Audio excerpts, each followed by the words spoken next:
Hello, Trà Vinh xin chào các bạn. Hôm nay thì theo yêu cầu mình sẽ làm bánh cống nha. Công thức này thì bánh giòn và có độ xốp. Mình ăn ở bên trong nó xốp xốp mềm mềm, ăn ngon lắm, nó không có bị khô cứng đâu. Rất là dễ dàng luôn, ăn cùng với nước mắm chua ngọt, thêm một ít rau để mình cuốn nữa. Thì khỏi cần ăn cơm mà vẫn no bụng. Bây giờ thì mời các bạn mình cùng làm nha. Ở đây thì mình có dùng 50g đậu nành. Đậu nành này các bạn rửa sạch, xong rồi cái mình ngâm qua một đêm để cho đậu nó mềm, để chút nữa mình xay ra cho nó mịn dễ hơn. Thì mình ngâm xong thì cái lớp vỏ nó tróc ra như vậy nè. Tiếp theo là mình có 100g đậu xanh. Đậu xanh hạt thì các bạn cũng có thể ngâm vài tiếng hoặc là qua đêm luôn cho nó mềm. Cho hết phần đậu xanh vô trong nồi nước, mình sẽ luộc trong vòng 10 phút cho đậu chín mềm. Quay qua đây thì mình sẽ đi xay đậu nành luôn. Mình dùng một lon bia hoặc là soda và nước có ga. Mình dùng là 330ml nha. Mình sẽ cho vô một phần để xay đậu nành. Rồi các bạn sẽ xay cho nó mịn ra. Đậu này ngâm trước cho nên là mình xay cũng nhanh. Các bạn xay chút xíu là nó mịn rồi. Sau khi phần đậu nành đã mịn rồi thì bây giờ mình lấy nó ra nha. Xay cùng bia nên thấy nó hơi bọt bọt một chút. Mịn nè, thơm bia lắm luôn á. Sẽ cho hết phần đậu nành xay ra cái thau, mình sẽ lấy luôn cái phần xác đậu luôn. Không có cần phải lọc rây gì hết, để cho bột nó giòn. Tiếp theo nữa mình dùng đây là 250g bột gạo lọc. Bột cái loại hạt vậy nè thì bánh nó giòn hơn. Còn không có thì các bạn dùng loại mịn thay thế cũng được. 50g bột mì đa dụng. Thì mình lường khoảng 3 muỗng canh Chút xíu bột nghệ cho cái bánh mình nó có màu đẹp, không có thì bỏ qua. Và đây là hai loại bột mình dùng nè. Các bạn sẽ cho lần lượt bột vào trong đậu nành đã xay. Mình sẽ pha bột luôn. Cho bột nghệ vô luôn nha. Rồi mình nêm vào đây nửa muỗng canh hạt nêm, nửa muỗng canh đường, chút xíu muối. Còn nếu mà các bạn không dùng đường thì có thể thay bằng chút xíu bột ngọt ha. Cái phần bia còn lại nè, mình cho vào mình trộn bột luôn. Cái lượng bột và một lon bia vậy là nó vừa Bột đừng có quá lỏng mà cũng đừng có đặc quá. Thì mình cho bia vào các bạn trộn lên thì bột rất là xốp. Mình sẽ khuấy cho bột nó tan mịn ra. Bột đóng gói thì các bạn phải có thời gian cho bột nghỉ nha. Mình sẽ để đây nửa tiếng. Nếu mà có thời gian nhiều hơn thì để 2 tiếng để bánh nó giòn hơn.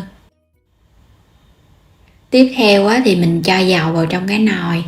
Bánh cống thì dùng cái nồi đi để cho nó ngập dầu cho vào, rồi các bạn sẽ lấy cái cống. Mình sẽ ngâm cái cống này trong dầu nửa tiếng đồng hồ luôn, trong lúc mà chờ bột. Thì trong thời gian này các bạn để lửa riu riu nha, cho cái cống nó nóng.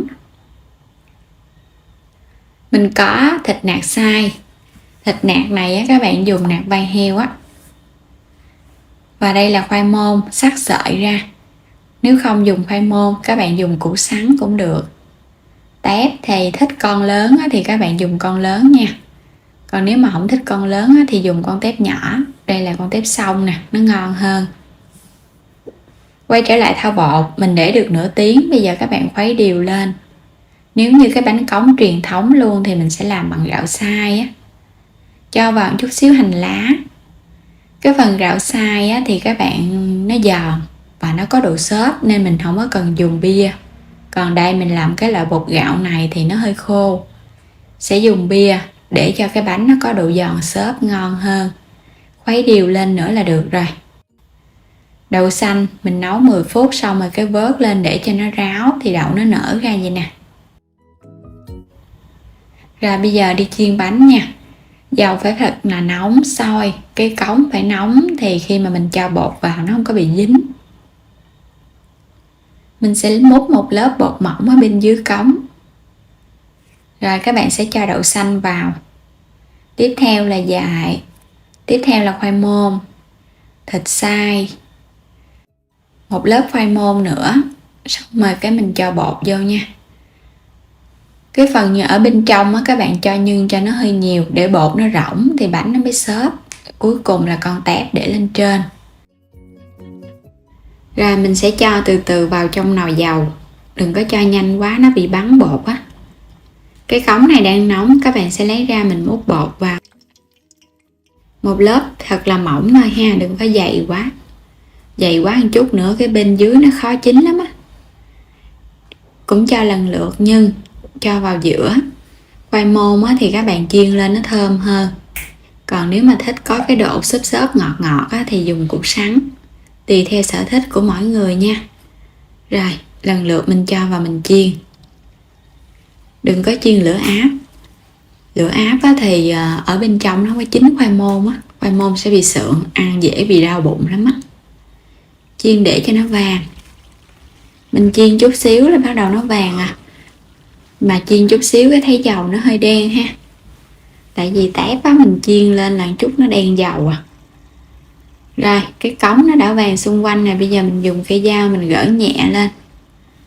Tại vì á, mình ngâm dầu lâu và cái cống của mình đã dùng rồi cho nên là nó cũng tróc.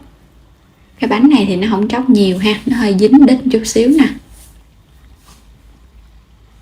Chiên sơ nữa, khi mà thấy xung quanh bánh nó vàng giòn thì mình sẽ gấp bánh ra, cho qua cho nó ráo dầu nha.